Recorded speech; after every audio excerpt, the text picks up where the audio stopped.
શ્રી ગણેશાય નમઃ. નમસ્કાર, આપ સર્વેનો ધાર્મિક વર્લ્ડમાં ફરીથી હાર્દિક સ્વાગત છે. દોસ્તો, આજે આપણે વાત કરીશું ધનુર્માસ વિશે. જેમ કે ધનુર્માસ એટલે શું, ધનુર્માસમાં ભજન કીર્તનનો મહિમા, શાસ્ત્ર અભ્યાસનો મહિમા, ધનુર્માસમાં આવતી એકાદશી, ધનુર્માસમાં લગ્ન આદિ શુભ કાર્યો કેમ થતા નથી, આ બધા પ્રશ્નોના જવાબ જાણવા માટે આપ આ વિડીયોને અંત સુધી જરૂરથી નિહાળજો. અને જો આપને આ માહિતી પસંદ આવે છે તો વિડીયોને લાઈક કરવાની સાથે તમારા ગ્રુપમાં શેર જરૂરથી કરજો અને કોમેન્ટમાં જય શ્રી કૃષ્ણ પણ લખી શકો છો. મિત્રો, ભારતીય વ્યાપક લોક સમાજમાં જ્યોતિષ શાસ્ત્રીય માન્યતાઓ સિદ્ધાંતોનો પ્રબળ પ્રભાવ વર્તાય છે. અહીં કોઈ પણ વ્યાવહારિક કાર્ય કરવા માટે શુભ અશુભ સમયનો વિચાર કરાય છે. શુભ કાર્ય શુભ મુહૂર્તમાં કે શુભ ચોઘડિયામાં કરાય તો તે નિર્વિઘ્ને પૂર્ણ થાય છે એવી માન્યતા છે. જ્યોતિષ શાસ્ત્ર પ્રમાણે ખગોળીય, સૂર્ય, રાશિ, નક્ષત્ર, ગ્રહો વગેરેનો તો પરસ્પર પ્રભાવ પડે છે, પરંતુ એને આધારે માનવ સમાજમાં પણ મુહૂર્તો સમુહૂર્તોનો ખ્યાલ બંધાયો છે. શાસ્ત્રોક્ત રીતે 17મી ડિસેમ્બરથી 14 જાન્યુઆરી એટલે કે મકર સંક્રાંતિ સુધીના સમયગાળાને ધનુર્માસ કહેવાય છે.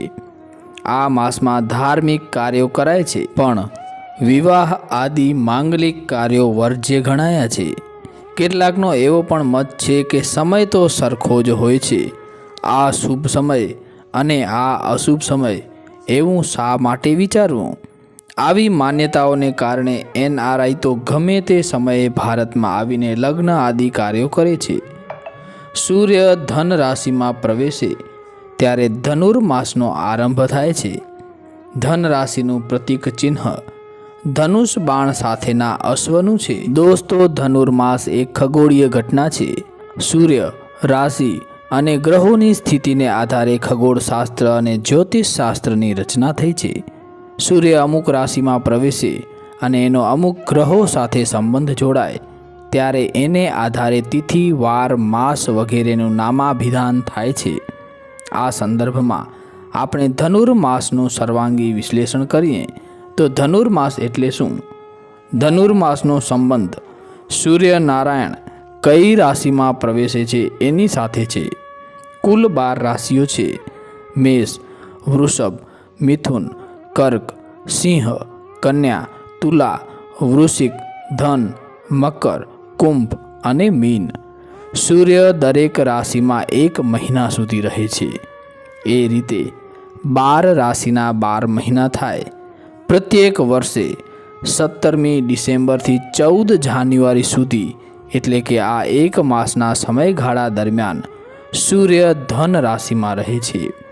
સૂર્ય જ્યારે ધન રાશિમાં રહે તે ધનુર્માસ કે ધનારક સૂર્યની ધન રાશિ કહેવાય છે.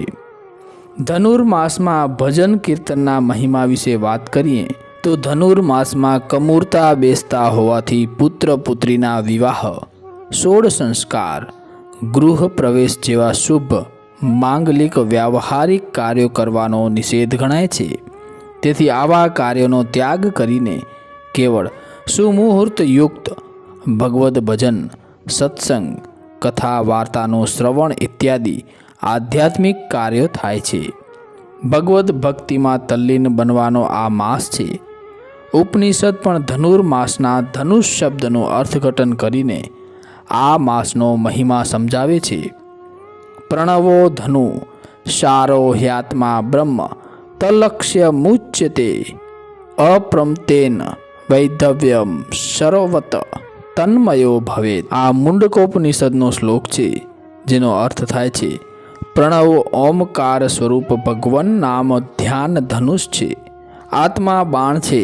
આ ભગવત નામ સ્મરણ રૂપી ધનુષ્યને પોતાના આત્મામાં તન્મય કરી એકાગ્રચિત્ત કરીને પરબ્રહ્મ સુધી આત્માને પહોંચવાનું હોય છે.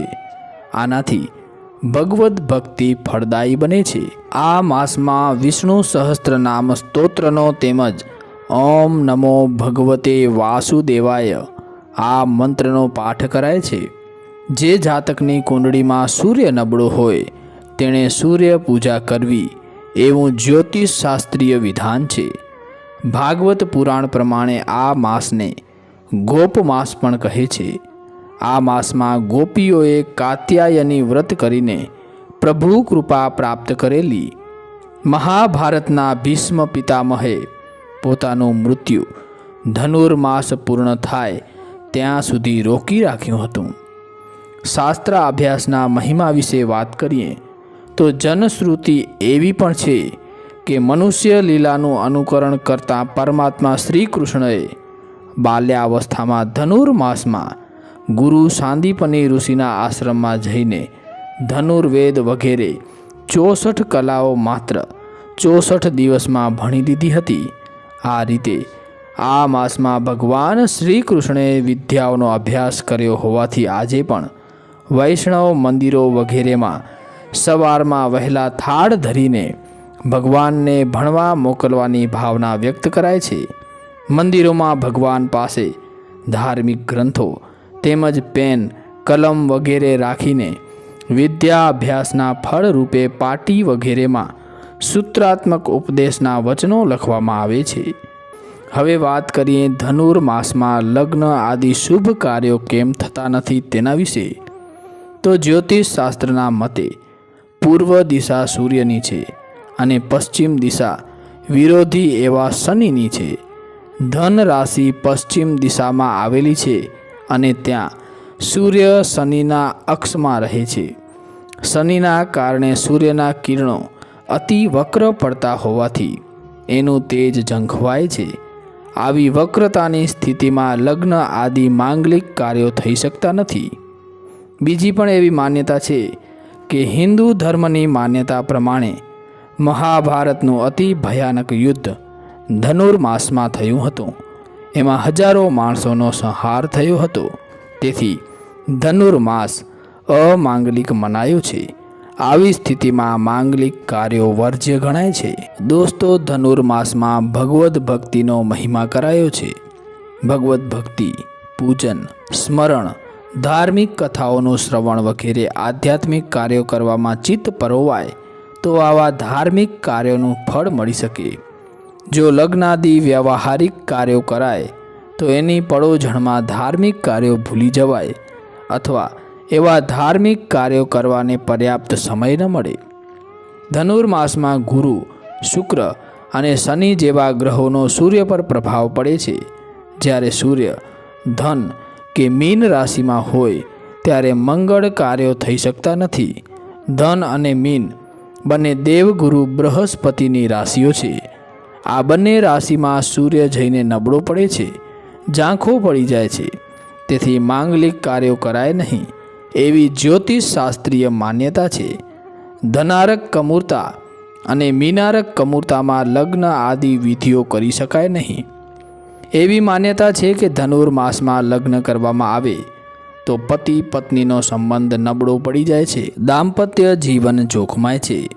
દોસ્તો, ધનુર્માસ દાન પુણ્ય કરવાનો મહિનો છે। મંદિરોમાં ખીચડા વગેરેનો પ્રસાદ વહેંચાય છે। આ માસમાં શુદ્ધ સાત્વિક બ્રાહ્મણોને ભોજન કરાવવાથી પુણ્ય મળે છે। એકવાર ભગવાન શ્રી કૃષ્ણએ યુધિષ્ઠિરને બ્રાહ્મણને જમાડવાનું કહ્યું। બ્રાહ્મણે જમી લીધા બાદ યુધિષ્ઠિરે એક પછી એક એમ 1000 પતરાળીઓ ઊંચકી। આ જોઈને યુધિષ્ઠિરને આશ્ચર્ય થયું। ત્યારે ભગવાન શ્રી કૃષ્ણએ કહ્યું, શુદ્ધ બ્રાહ્મણને જમાડવાથી 1000 બ્રાહ્મણોને જમાડવાનું તમને પુણ્ય મળ્યું છે। તો મિત્રો, અમને આશા છે કે આ માહિતી આપને જરૂરથી પસંદ આવી હશે। માટે વિડીયોને લાઈક કરજો અને તમારા ગ્રુપમાં વધુને વધુ શેર કરજો, જેથી આ માહિતી વધુને વધુ લોકો સુધી પહોંચી શકે। કોમેન્ટમાં જય શ્રી કૃષ્ણ લખવાનું ના ભૂલતા। જય શ્રી કૃષ્ણ, જય માતાજી, હર હર મહાદેવ હર। ધન્યવાદ।